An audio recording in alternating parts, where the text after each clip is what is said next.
आजच्या या मंगलमय प्रसंगी बुद्धभूमी मावसाळ्यावर निघालेल्या धार्मिक धम्मसहलीतील सर्व उपासकांना या ठिकाणी आज कोलुवा येथील स्तूपाला भेट देण्यासाठी या ठिकाणी घेऊन आलेलो आहोत. आपण बघत आहोत या ठिकाणी दोन्ही साइडने जय भीम जय भीम. कैसे आहे? जी जी जी नमो बुद्धाय. अंदर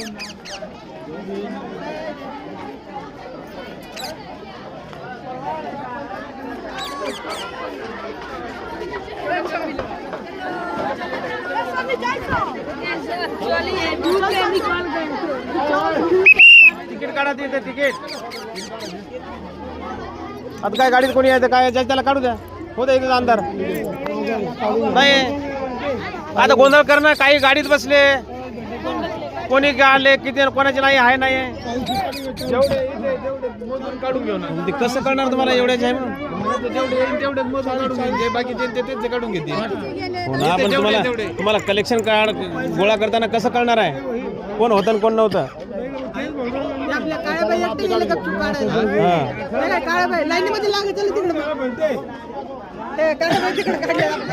चला घ्या बरं घ्या आपले काढून घ्या तिकीट.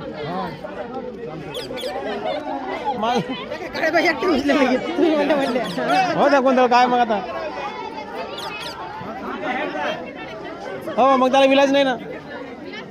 हा ऐकत नाही तर मग तू करा तुमच्या मनानं. हा आता आता इथून पुढे असत तुम्ही तुमच्या मनानं वागता तर मग तुम्ही वागा तुमच्या मनानं. कोण नाही तिकीटच कोण नाही. अर्धे गाडीतच आहेत. ऐका ना हो ना तर मग अर्धे गाडीत आहे तर इथं किती तिकीट काढायचे आणि पैसे घेताना कोणी दिले कोण नाही दिले कोण होतं कोण नव्हतं कळणार आहे का. मग हा असं आहे ते. पहा कसा दिवस माळवते की नाही इथं जातं तुम्हाला. नाही ते बरं आहे ते असंच बरं आहे.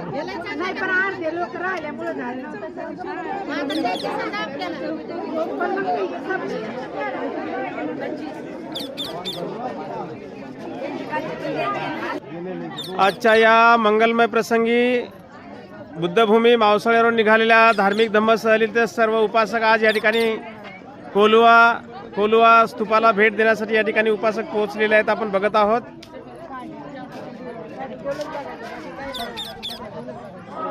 या ठिकाणी प्रत्येक जण आता आपापलं तिकीट घेत आहेत. बघा अशा पद्धतीने बघा तिकीट घर आहे. हे बघा तिकीट काढून बघा आई सज्ज आहेत रेडी आहेत. हे बघा साळवी आई तिकीट दाखवा. आई तिकीट दाखवा. असं हे बघा आई ना कोलुवा स्तूपाचं तिकीट काढलेलं आहे. बघा या ताईनं पण काढलेलं आहे. हे बघा 4 तिकीट घेतलेले आहेत. तिकीट काढलेलं आहे.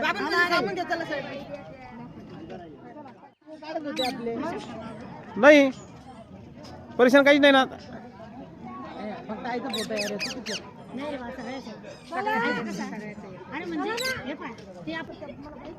अशा पद्धतीने आपण आलेलो आहोत वैशाली येथील कोलुवा स्तूपाला भेट देण्यासाठी. आपल्या धम्मसहलीतील उपासक या ठिकाणी पोहोचलेले आहेत. हा कोलुवा स्तूपाच्या परिसरातील हा परिसर आपण गार्डन बघतोय.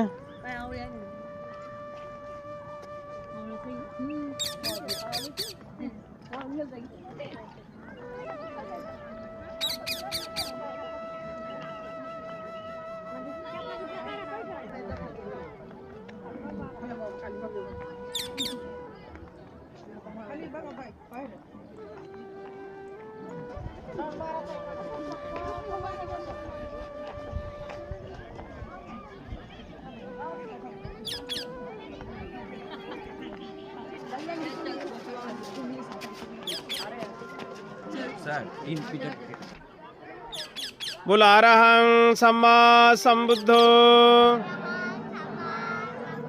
भगवा बुद्धं भगवन्तं अभिवादेमि स्वाख्यातो भगवता धम्मो धम्मं नमस्सामि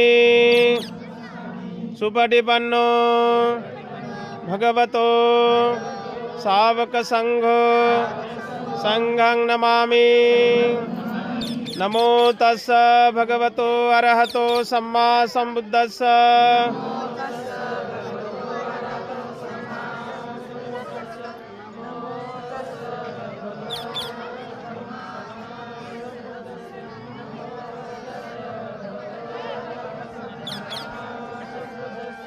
बुद्धं शरणं गच्छामि, धम्मं शरणं गच्छामि, संघं शरणं गच्छामि, द्वितीयंपि बुद्धं शरणं गच्छामि, द्वितीयंपि धम्मं शरणं गच्छामि, द्वितीयंपि संघं शरणं गच्छामि, तृतीयंपि बुद्धं शरणं गच्छामि, तृतीयंपि धम्मं शरणं गच्छामि, तृतीयंपि संघं शरणं गच्छामि। पाणातिपाता वेरमणि सिक्खापदं समादियामि। अदिन्नदाना वेरमणि सिक्खापदं समादियामि। कामेषु मिच्छाचारा वेरमणि सिक्खापदं समादियामि। मुसावादा वेरमणि सिक्खापदं समादियामि।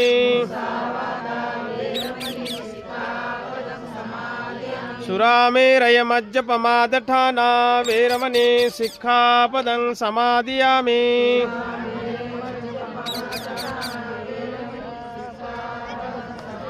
त्रिशरणेन सदिं पंचशीलं धम्मं साधुकं सुरक्षितं कत्वाप्पमादेन सम्पादेत।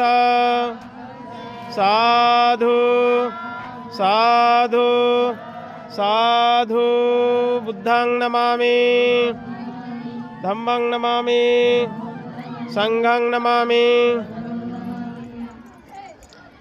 महाकारुणिक तथागत भगवान बुद्ध बोधिसत्व डॉक्टर बाबासाहेब आंबेडकर आजच्या या मंगलमय प्रसंगी सर्व बुद्धभूमी मावसाळा तालुका खुलताबाद इथून निघालेल्या बुद्ध दर्शन धार्मिक धम्म सहलीमध्ये सहभागी झालेल्या तमाम माता भगिनी बांधवांना, उपासक उपासिकांना आज वैशाली येथील हा कोलुहा स्तूप आहे।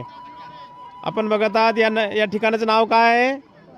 कोलुहा या गावाचं नाव आहे। आता जे आपण गाडी पार्किंग केली का ती गाव आहे ते कोलुहा, आणि हा कोलुहा येथील हा स्तूप आहे। आणि हा एकमुखी सिंहस्तंभ आहे। सम्राट अशोक राजांनी हा स्तूप बनवलेला आहे। आणि हा एकमुखी अशोक स्तंभ, बाकी ठिकाणी चार दिशेला चार सिंह आहे की नाही, जे की मुद्रा या भारताच्या नाण्यावर घेतलेली आहे। पहिले मोठी मुद्रा होती ती आता या सरकारने छोटी मुद्रा केलेली आहे। तर प्रिय सज्जनांनो, हे ठिकाण कोलुहा येथील हे जे स्तूप दिसते आहे, केवळ आणि केवळ भगवंतांनी आपलं स्वतःचं महापरिनिर्वाण जाहीर केलं होतं वैशालीला। भगवंतांनी माघ पौर्णिमेला, जी मावसाळ्याला आपण जे धम्मपरिषद आयोजित करतो ना, ती माघ पौर्णिमा आहे। ती माघ पौर्णिमा दरवर्षी फेब्रुवारी महिन्यामध्ये येत असते। आणि त्या माघ पौर्णिमेला भगवंतांनी आपलं स्वतःचं महापरिनिर्वाण जाहीर केलं होतं। भगवंतांनी याच कोलुहा या स्तूपाला या स्तूपा ठिकाणी भगवंतांनी आपलं महापरिनिर्वाण जाहीर केला होता की आजपासून माझं 3 महिन्यांनी महापरिनिर्वाण होणार आहे म्हणून। काय जाहीर केलं होतं? आजपासून माझं 3 महिन्यांनी महापरिनिर्वाण होणार आहे। कोण्या पौर्णिमेला जाहीर केलं होतं? माघ पौर्णिमेला। मधल्या माघ पौर्णिमेला भगवंतांनी स्वतःचं महापरिनिर्वाण जाहीर केलं की आजपासून माझं 3 महिन्यांनी महापरिनिर्वाण होणार आहे। माघ पौर्णिमा तिथून पुढे बरोबर 3 महिने म्हणजे वैशाख पौर्णिमेला भगवंताचं महापरिनिर्वाण होते। लक्षामध्ये ज्या ठिकाणी भगवंतानी आपल्या स्वतःच्या महापरिनिर्वाणाची घोषणा केली ते ठिकाण म्हणजे हेच आहे वैशाली. त्यानंतर या ठिकाणी भिक्खुनी संघाची स्थापना झाली. लक्षामध्ये सिद्धार्थ गौतमाची आई कोण? महामाया. महामायेची बहीण कोण? प्रजापती गौतमी आहे ना. प्रजापती गौतमी आणि तिच्यासोबत कपिलवस्तूच्या 500 महिला कपिलवस्तीवरून इथे आल्या. पायी पायी आल्या. त्यावेळेला पायामध्ये काही नाही, अगदी पायाला फोड आले चालून चालून. अशा अवस्थेमध्ये भगवंताला विनंती करू लागल्यात त्या. लक्षामध्ये की भगवान आम्हाला धम्माची दीक्षा द्या, आम्हाला भिक्खुनी संघाची दीक्षा द्या. लक्षामध्ये परंतु भगवंतानी असं ठरवलं होतं की महिलांना आपल्या धम्मामध्ये प्रवेश द्यायचा नाही.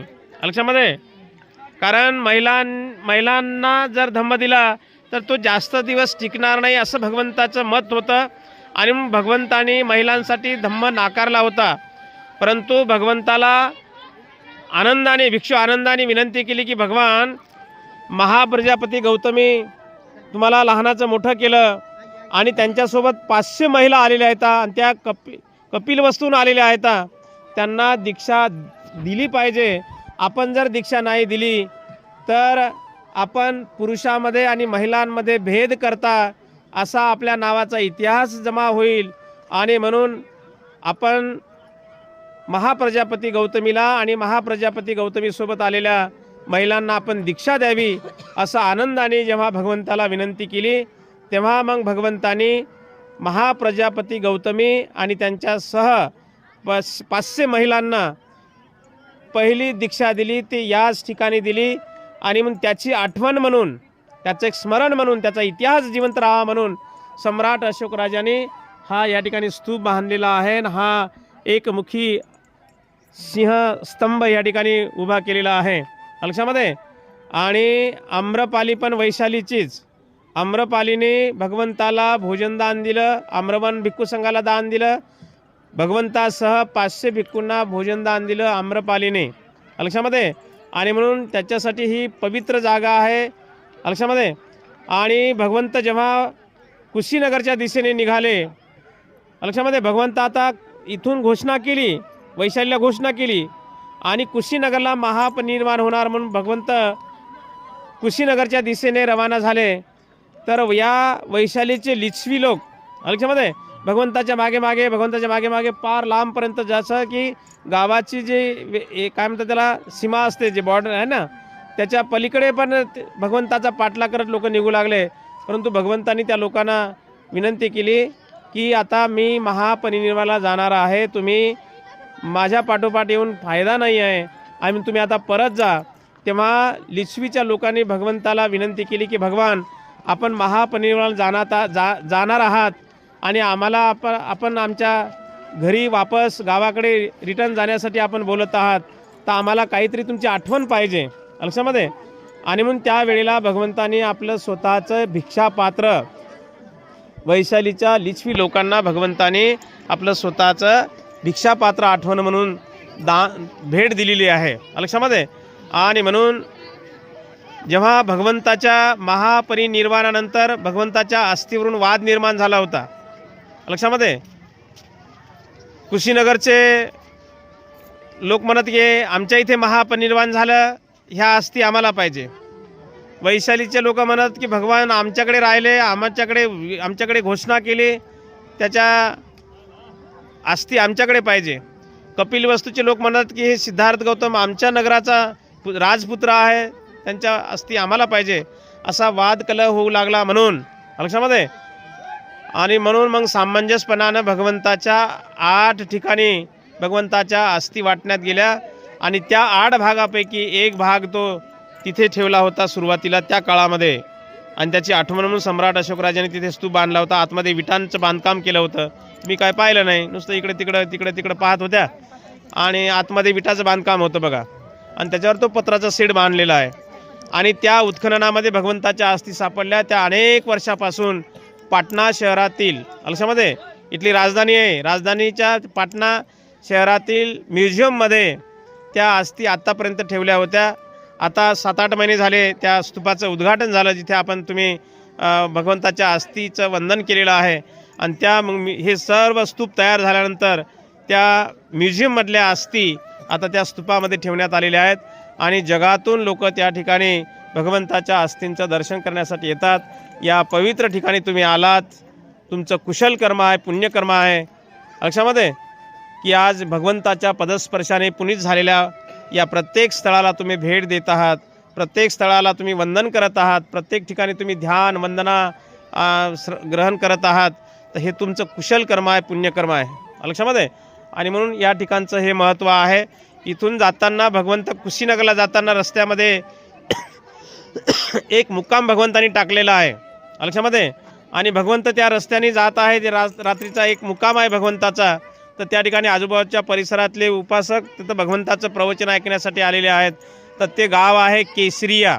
लक्षामध्ये. केसरिया स्तूप आहे रस्त्यामध्ये. असा स्तूप आहे पण भरीव स्तूप आहे आणि याच्यापेक्षा मोठा स्तूप आहे. त्याचा इतिहास आहे की वैशालीहून भगवंत कुशीनगरकडे निघाले महापरिनिर्वाण प्राप्त करण्यासाठी. तर रस्त्यामध्ये गाव लागते केसरिया आणि त्या गावामध्ये भगवंताचा एक दिवस मुक्काम पडला आणि मुक्काम पडल्यामुळं आजूबाजूच्या परिसरातील खेड्या गावातील लोक भगवंताचं प्रवचन ऐकण्यासाठी त्या ठिकाणी आलेत. एक रात्र भगवंत त्या ठिकाणी राहिलेले आहेत. त्याची आठवण म्हणून सम्राट अशोकराजांनी त्या ठिकाणी एक केसरिया स्तूप म्हणून बांधलेलं आहे. आपल्या पत्रिकेमध्ये केसरिया स्तूप आहे. इकडे दिवस लवकर माळवतो आहे म्हणून केसरिया स्तूपापर्यंत जावं तर आपल्याला अंधार पडणार आहे. अंधार जरी पडला तरीही आपण रस्त्यावर गाडी उभी करणार आहोत आणि तुम्हाला केसरिया स्तूप दाखवल्या जाणार आहे. परंतु अंधार पडल्यामुळं 5:30ला का 6ला गेट बंद होतो, आतमध्ये जाता येत नाही आणि आपल्याला स्तूपापर्यंत जाईपर्यंत पूर्ण दिवस डुबून जाणार आहे आणि अंधार होणार आहे. लक्षामध्ये. तर तो केसरिया स्तूप आपल्याला कदाचित बघता येणार नाही, कारण अंधार त्या टायमाला अंधार होणार आहे. आता आपण इथून कुशीनगरला मुक्कामी जाणार आहोत. उद्या सकाळी दिवसभर आपलं कुशीनगर होणार आहे आणि उद्या संध्याकाळी आपण नेपाळला मुक्कामी जाणार आहोत, आतमध्ये नेपाळमध्ये. लक्षामध्ये. परवाला लुंबिनी बघणार आहोत. तर अशा पद्धतीने आपला पुढील 2 दिवसाचा प्रवास आहे. या ठिकाणी आपण सर्वजण आलात, सर्वजण येऊन या ठिकाणी या पवित्र भूमीचं वंदन केलं, दर्शन केलं. आपण खऱ्या अर्थाने धन्य झालात. आणि म्हणून सर्वांनी म्हणावं साधू साधू साधू. बुद्धं नमामि, धम्मं नमामि, संघं नमामि.